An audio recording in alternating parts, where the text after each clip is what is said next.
From time to time, I've heard preachers say, men in the Church of Christ say, that the phrase found in 1 Timothy 3, verse 2, where it says, the elder must be blameless, the husband of one wife, vigilant, sober, and everything there, that phrase, the husband of one wife, would more accurately be translated from the Greek to say, a one-woman man.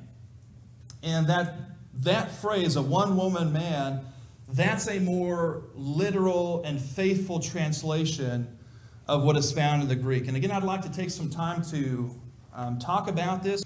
Well, I submit for consideration this morning that this is false.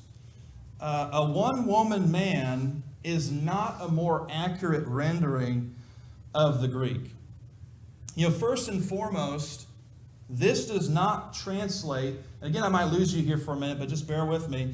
This does not translate the Greek genitive case, which is found in this verse. And in the Greek genitive case, it would correspond, very often it would correspond to our possessive case in English. So it's how we show possession or ownership of something. So, you know, she is mine and I am hers, right? Mine, hers. That's possession. And in this passage, this little word of is, again, the translation of the Greek genitive case. He's the husband of one wife, meaning that there is one woman who specifically belongs to him in that special marriage bond. Well, this phrase, again, one woman man, it doesn't translate that. It's leaving things out that are inherent in the Greek language. It is not translating the Greek genitive case. So, you know, that immediately indicates this is not a more faithful translation when there's important information in the Greek language that's not being carried over into English. Right? And you know who also agrees with this conclusion?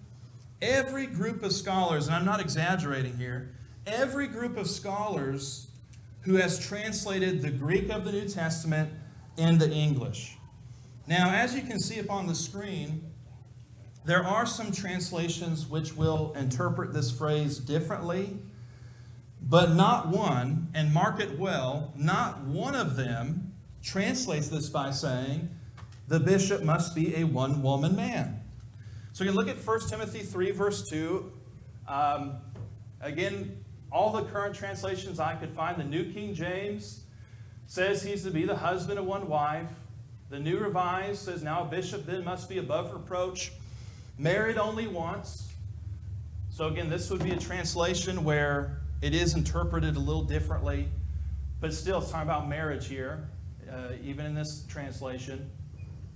The American Standard Version, which is often praised, I think especially by older preachers, for its faithfulness and accuracy in translation, again says the husband of one wife. The Christian Standard, the husband of one wife. English Standard, the husband of one wife. The New English Translation, the husband of one wife. New American, husband of one wife. And the NIV is, again, another that reads a little differently. Now the overseer is to be above reproach, faithful to his wife, and there's the genitive. So again, or the possessive we would say in English. So again, it reads differently, but it still says this is a married man. He has a wife. It is his wife. The New Living Translation, which is, again, quite a loose translation. It's more of what I'd call a paraphrase. It says, so the church leader must be a man whose life is above reproach. He must be faithful to his wife. And the Young's Literal, which as the name implies is a very literal translation, says, it behooveth therefore the overseer to be blameless, of one wife, a husband. Right? And the word order there, that's about as exact as you can get if you want to follow the word order of the Greek. Of one wife, a husband. That sounds a little odd.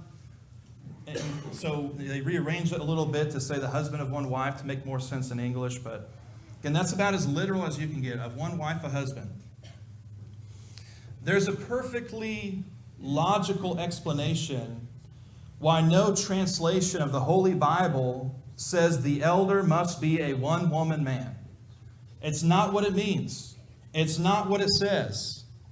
Here's some food for thought, and this is why I want to spend some time again dwelling on this for just a minute.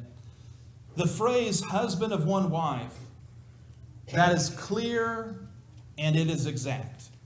You and I could leave here and we could go ask any random man we find out on the street, are you currently the husband of one wife? That's a yes or no question.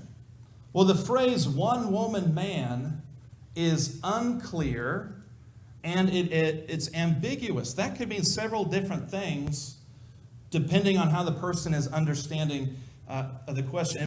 But again, that could mean so many different things. A man who's shacking up with his girlfriend, he might say, well, yeah, hey, I'm a one-woman man. There's my one woman, right? I'm a one-woman man. But again, that's not what the question is. That's not what it says. Again, it's saying he must be the husband of one wife. So, again, the man's marital status, the faith of his children, and how he manages his own household, those are all part of the requirements. And again, I didn't put them there. These are in the Bible. I'm not making this up. This is found in Scripture. And so God is telling us that the man who's going to serve as an elder, he needs to be a solid family man.